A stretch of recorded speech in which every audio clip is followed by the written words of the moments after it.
Hello दोस्तों, आज की कहानी मेरी और मेरे ससुर जी के बीच की है।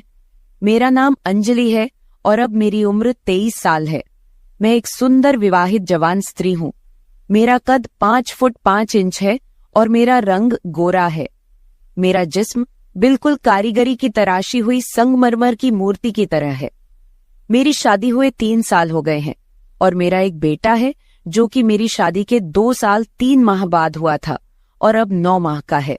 जब वह 4 माह का था तब मेरे पति का तबादला थाईलैंड में हो गया था। क्योंकि उनका क्षेत्र अंतर्राष्ट्रीय था, इसलिए वह परिवार को अपने साथ नहीं ले जा सकते थे। उन्हें हर 11 माह के बाद 1 माह के लिए भारत आने की इजाजत थी।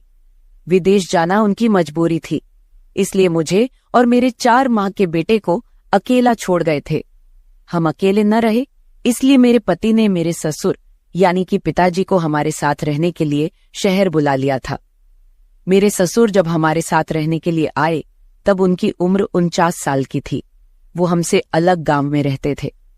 मेरी सास की मृत्यु 1 साल पहले हो गई थी और पिछले 1 साल से ज्यादा वहीं पर गांव में अकेले ही रहते थे।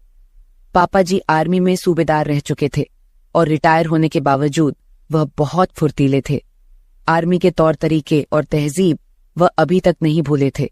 गांव में रहने और खेतीबाड़ी करते तथा गांव के शुद्ध वातावरण के कारण उनका शरीर बहुत ही गठीला था। वो इस आयु में भी वह एकदम 30-32 साल के जवान लगते थे। पहले जब भी वो सासू माँ के साथ हमारे घर आकर रहते थे तो मेरी पड़ोस वाली औरतें उन्हें मेरे पति के बड़े भाई ही समझती थीं। पति के जाने के बाद पिछले 7 माह से वह हमारे साथ ही रह रहे थे।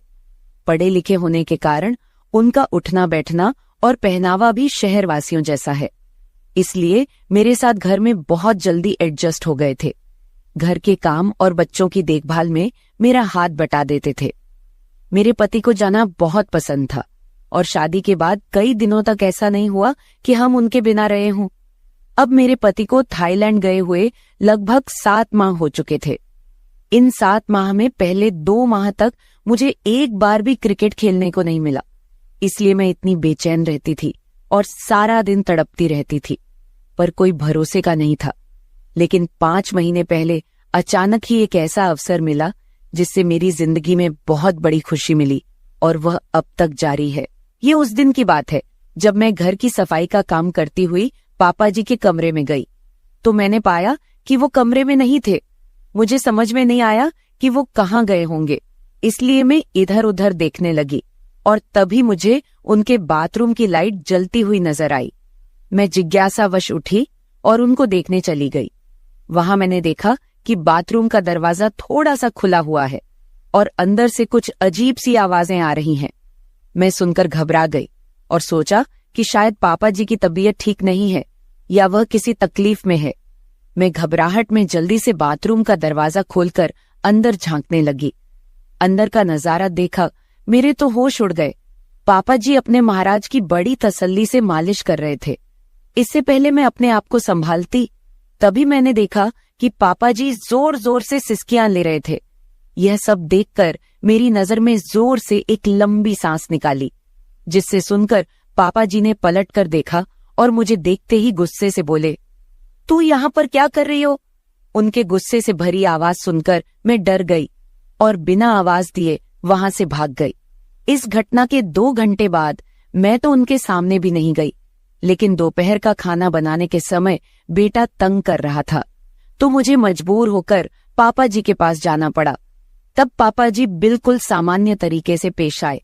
इससे मेरी जान में जान आई और मैं उनके सामने आने जाने लगी तथा सामान्य तरीके से व्यवहार करने लगी। लेकिन उस घटना के बाद अगले दिन भी मैं उस नजारे के बारे में सोचती रही। अगले दिन रात को सोने के समय मेरा बेटा बहुत रोने लगा। जब वह चुप नहीं हुआ तो मैं उसे पापा जी के कमरे में ले गई और उसे चुप करवाने का आग्रह किया। पापा जी ने बच्चे को गोद में लिया और मुझे तेल लाने को कहा। मैंने उन्हें तेल लाकर दिया तो उन्होंने मेरे बेटे के पेट पर तेल मलना शुरू कर दिया। कुछ ही देर में बेटा चुप होकर उनकी गोदी में सो गया। पोते को दादा के पास छोड़कर मैं अपने कपड़े बदलने चली गई। तभी मेरे दिमाग में तरकीब आई कि अगर मैं पापा जी को अपनी झलक दिखला दूं तो शायद कुछ बात बन जाए। अपने सारे कपड़े चेंज करके मैंने काले रंग का जालीदार सा नाइट सूट गाउन पहना और फिर बेटे को पापा जी के कमरे में लेने के लिए गई। पापा जी ने मुझे उन कपड़ों में देखा और एक टक देखते ही रहे थे। उनकी आंखों की चमक बता रही थी कि वह मेरे बिछाए हुए जाल में फंस जाएंगे। मुझे सिर्फ कुछ इंतजार करना पड़ेगा। जब मैंने पापा जी से बेटे को लेने के लिए हाथ बढ़ाया तो वह मुझे देखते ही एकदम स्थिर हो गए। मैंने कहा, पापा जी ये सो गया है, लाइए मैं इसको बिस्तर पर सुला दो। तब उन्होंने कहा, नहीं, यह अभी अभी सोया है, कच्ची नींद में है, इसलिए इसे अभी यहीं रहने दो। फिर मैं धीरे धीरे अपने कमरे में चली गई। मुझे नींद नहीं आ रही थी, इसलिए मैं बहुत देर तक ऐसे ही करवटें बदलती रही। तभी मुझे याद आया कि मैंने बेटे को दूध पिलाया ही नहीं। मैं उठी और पापा जी के कमरे में गई तो पाया कि वह भी सो गए थे। तब मेरे मन में आया कि मैं भी इसी कमरे में सो जाती हूँ, क्योंकि बेटा भी इसी कमरे में सोया हुआ है। मैं उनके साथ वाले बेड पर लेट गई। मैंने बेटे को अपने पास खींचा और इतने में पापा जी ने नींद में ही करवट बदली और सीधे होकर सोने लगे। मेरे बेटे का दूध पीकर पेट भर चुका था, लेकिन मुझे नींद नहीं आ रही थी। मैंने बच्चे को अलग से सुला दिया और वहीं बैठकर पापा जी को निहारती रही। मैंने महसूस किया कि मैं क्रिकेट खेलकर जिंदगी का मजा चाहती हूँ। मैं अपना अकेलापन दूर करना चाहती हूँ, अपनी भूख मिटाना चाहती हूँ। इसके लिए अब मुझे मेरे पति की गैर हाजिरी में भरोसे का और पूरा संतुष्ट करने वाला पुरुष मिल चुका है। अब मैं और इंतजार नहीं कर सकती थी, इसलिए मैंने अपनी सारी झंझट छोड़ दी और मैं ससुर जी के पास जाकर बैठ गई। थोड़ी देर बाद पापा जी हिलने लगे। मुझे लगा कि उनका हाथ मेरे सर पर आ गया है और ससुर जी जाग गए हैं। उनकी इस हरकत से मैं थोड़ा घबराई। मेरी हालत पतली हो गई थी, मेरी सांस उखड़ रही थी, पर मैंने हिम्मत नहीं छोड़ी। करीब 1 घंटे के बाद पापा जी का हाथ मेरे सर से हटा और नीचे आ गया। उनकी इस हरकत से मैं बहुत ज्यादा प्रसन्न हुई। मुझे अभी मजा आना शुरू ही हुआ था कि पापा जी उठकर बैठ गए और उनकी नींद खुल गई। उन्होंने मुझे झटके के साथ अलग कर दिया। फिर उन्होंने उठकर एक लाइट जलाई और कच्चे होकर मुझे देखने लगे। मैंने जवाब दिया, पापा जी, मैं तो वही कर रही थी जो आप चाहते थे।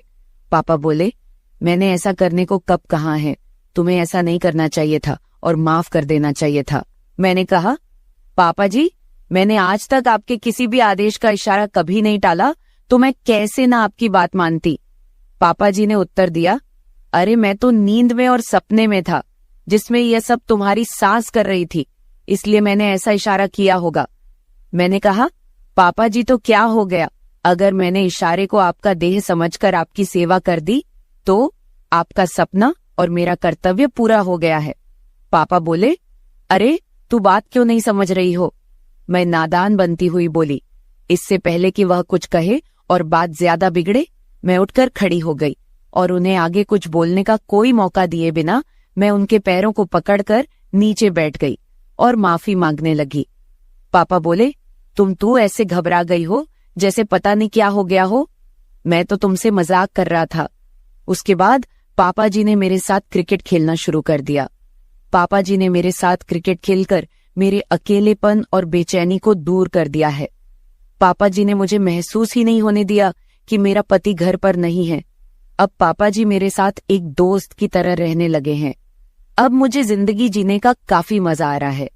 तो मेरे प्यारे दोस्तों, अगर आप लोगों को मेरी ये वीडियो पसंद आई हो तो चैनल को सब्सक्राइब जरूर कर ले और बिल नोटिफिकेशन ऑन कर ले। एक प्यारा सा कमेंट करके बताइए कि आपको मेरी स्टोरी कैसी लगी। कल मिलेंगे एक और वीडियो के साथ। धन्यवाद।